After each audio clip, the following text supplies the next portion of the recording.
अलग निरंजन। आइए आज आपके सामने एक नई जानकारी आपसे साझा करते हैं। जैसा कि बहुत से लोग हमारे बारे में बताते हैं, किन्हीं भी परेशान व्यक्तियों को, तो वह व्यक्ति जब हमारे पास आता है तो सबसे पहले मेरा जो काम होता है कि जिसकी समस्या है उसके भवन को देखना और उसके बाद मरीज को देखने का काम सबसे पहले मैं करता हूँ। लेकिन बहुत से लोग जो आते हैं हमारे पास, उनकी सोच ये होती है कि कुछ ना कुछ देख के तत्काल बताएंगे या लौंग सरसों आदि वगैरह पे देख के परेशानी को बताएंगे। लेकिन मैं ऐसा नहीं करता हूँ। मैं सबसे पहले जो भी मेरे पास आता है मैं उससे एक बात ही कहता हूँ कि आपके भवन को मुझे पूरी तरीके से देखना है, उसके बाद मरीज को देखना है। और जो लोग इस प्रक्रिया को नहीं करते हैं तो मैं उनसे सीधा कहता हूं कि आप हमारे द्वारा बनाए गए दरबार में उपस्थिति दीजिए, हाजिरी लगाइए। आपकी जो समस्या है वहां के द्वारा भी दरबार से दूर हो जाएगी। लेकिन यदि आप हमारे पास सीधे आएंगे तो सबसे पहले आपको भवन पूरी तरीके से आपको दिखलाना है। मैं पूरी तरीके उसकी जांच करूंगा। उसके बाद मरीज और अन्य सदस्यों की उपस्थिति भी उस समय होनी चाहिए सभी के, जिससे सभी पर दृष्टिकोण जो मानसिक दिव्य रूप की है उससे देखते हुए आगे की प्रक्रिया को पकड़ा जा सके। कहते हैं जड़ अगर नहीं पकड़ेंगे तो सफलता हासिल नहीं होती है। इसलिए आध्यात्म में मैं सबसे पहले जड़ की आखिरी पुनई को पकड़ने की कोशिश करता हूँ, उसके बाद ही व्यक्ति के बारे में कुछ बताता हूँ। हाँ, यदि हमारे मन में सामने बैठे व्यक्ति के बारे में कुछ बताने की आंतरिक इच्छा होती है तो मैं उस समय उस परब्रह्म परमात्मा की कृपा से जो भी वाणी उसके प्रति निकलती है वह सत्य हो जाती है। लेकिन यदि कोई जांचने परखने के निमित्त या किसी के बताने से मेरे पास आता है तो मैं उन सभी लोगों से कहना चाहूंगा कि यदि आप हमारे पास आते हैं तो सबसे पहला काम आपको मुझे भवन को दिखलाना है। उसके बाद भवन को देखने के समय में जब मेरी उपस्थिति वहां हो तो परिवार के सभी सदस्यों की लगभग उपस्थिति होनी चाहिए। आपको करना क्या है, आप यदि ले जाना चाहते हैं घर पे ले जाएंगे तो लाने ले जाने का काम आपका होगा, या आप दूर से बुलाएं, दूर हैं और आप अपने भवन को पूरी तरीके दिखलाना चाहते हैं तो आपको आने जाने का केवल मात्र और बीच रास्ते का नाश्ते आदि वगैरह का खर्चा आपको पहले देना पड़ेगा। तो जो भी किराया होगा संसाधन से मैं अपनी संसाधन के द्वारा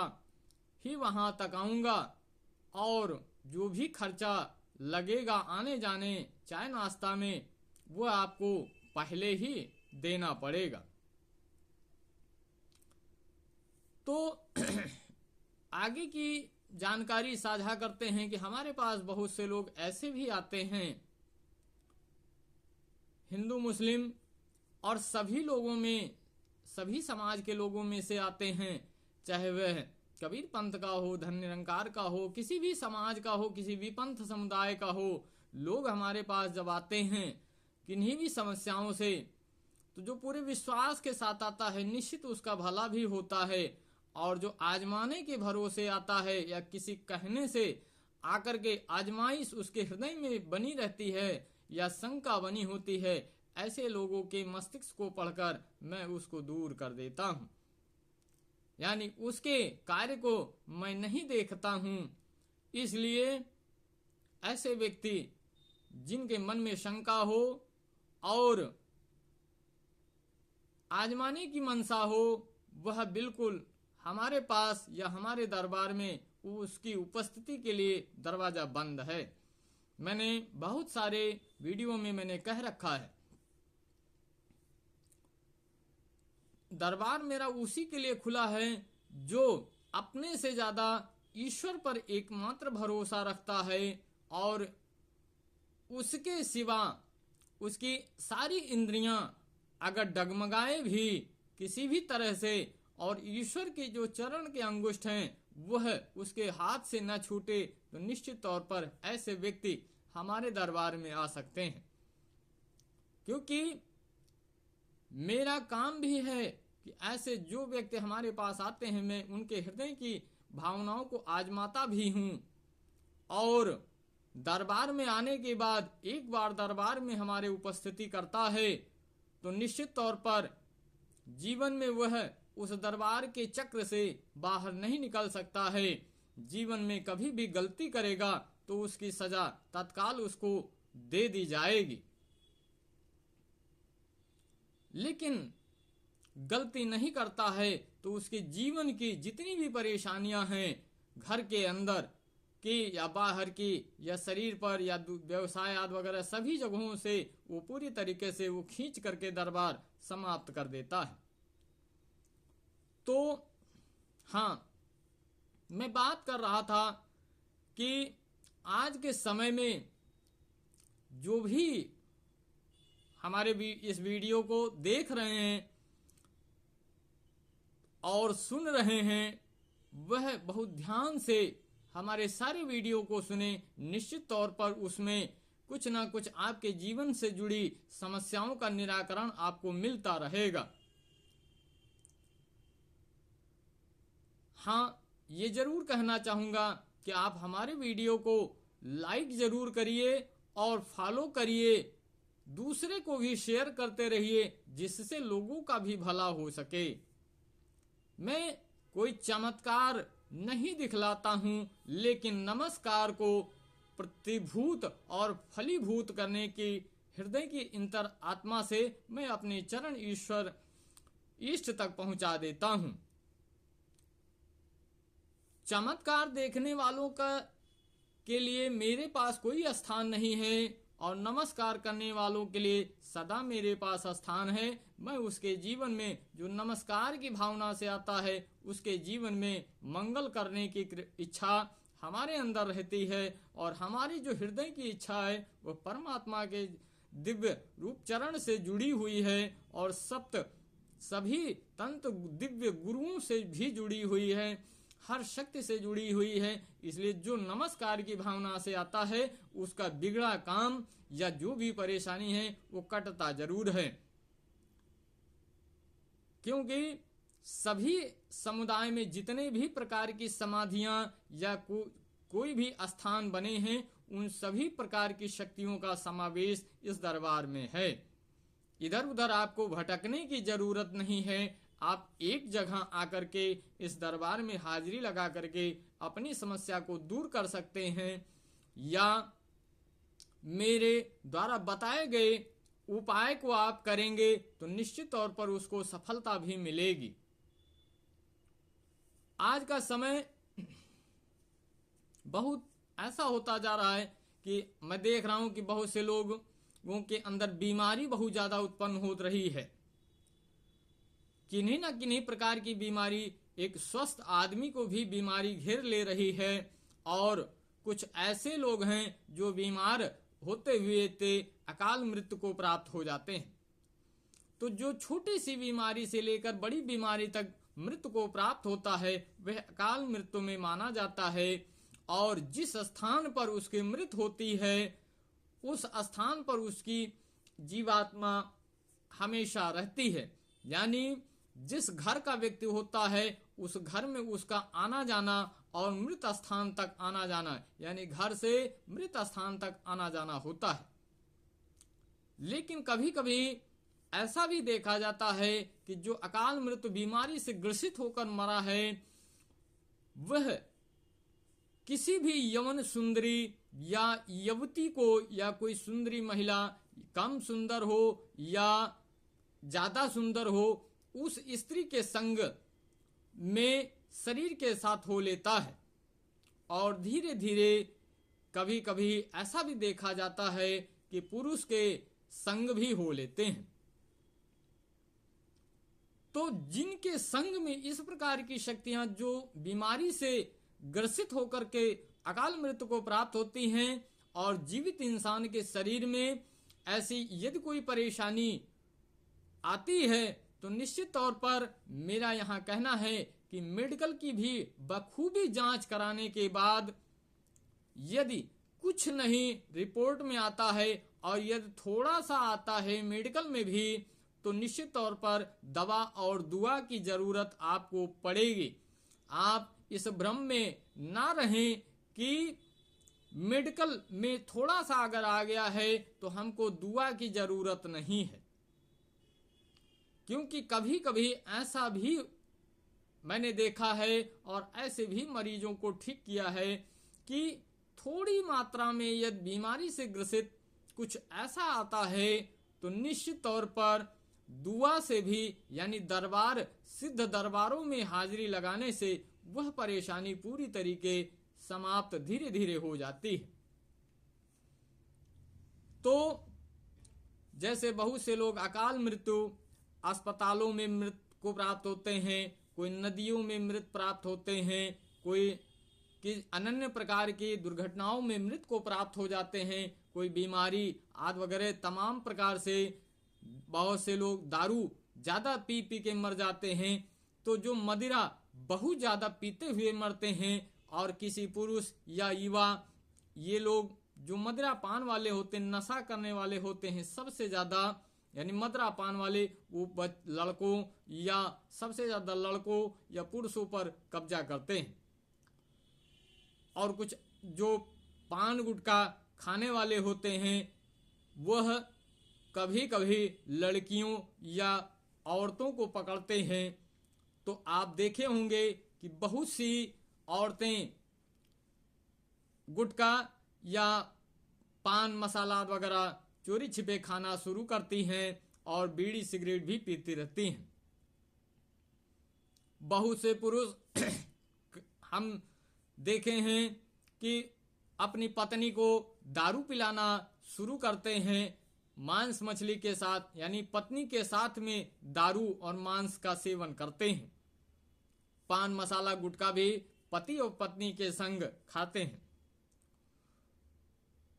तो अगर पति पत्नी दारू और मांस गुटखा का सेवन करते हैं, तो यह पूर्ण रूप से तामसिक प्रभाव बना हुआ है, और इस प्रकार की शक्तियों का शरीर पर पूर्णतः कब्जा जन्म की अवस्था से माना जाता है। और बहुत सी कन्याएं व महिलाएं इसको शौक मान करके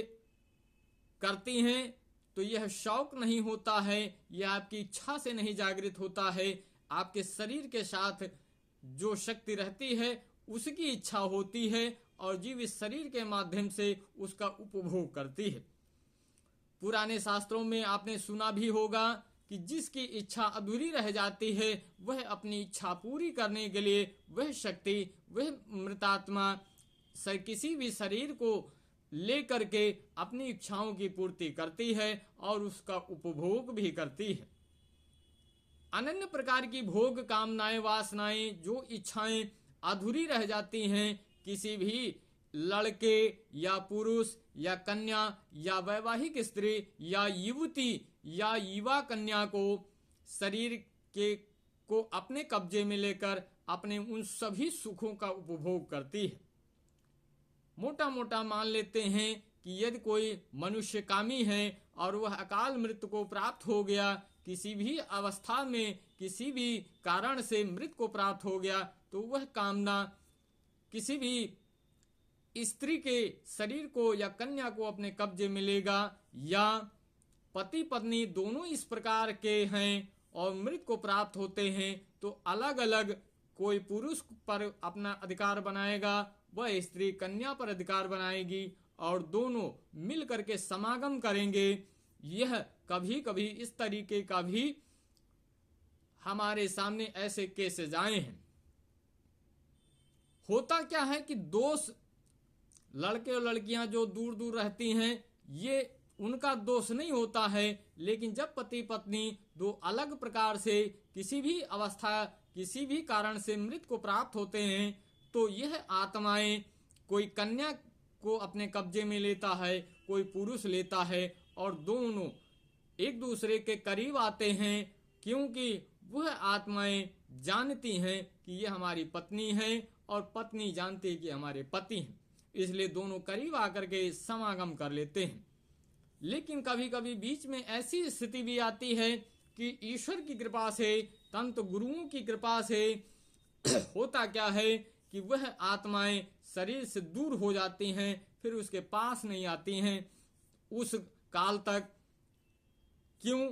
कारण होता है कि वैवाहिक न होने के कारण जब रिश्ता बनना शुरू होता है तब तक उस कुछ दूरी तक छोड़ देती हैं, कुछ समय काल तक छोड़ देते हैं। फिर वैवाहिक जीवन में लड़की के जाने के बाद में फिर होता क्या है कि जिसके संग में लड़की की शादी होती है, फिर उसके पति पर कब्जा बना लेते हैं और स्त्री पत्नी पर बना लेती है, तो फिर संभोग क्रिया या अन्य क्रियाएं चालू होती हैं। लेकिन इस प्रकार की शक्तियां जब आपके घर में होती हैं, तो कोई ऐसे पुरुष का जब आगमन आपके घर में होता है, तो एक चक्कर, दो चक्कर, चार चक्कर या उसका कभी कभी ऐसे आना जाना होना शुरू होता है, तो आपके घर में विवाद होना शुरू हो जाता है, क्योंकि शक्ति फिर विद्रोहात्मक भावना पैदा करने लगती है, आपस में विद्रोह पैदा करती है। वह आगे चल के आज के समय में चाहे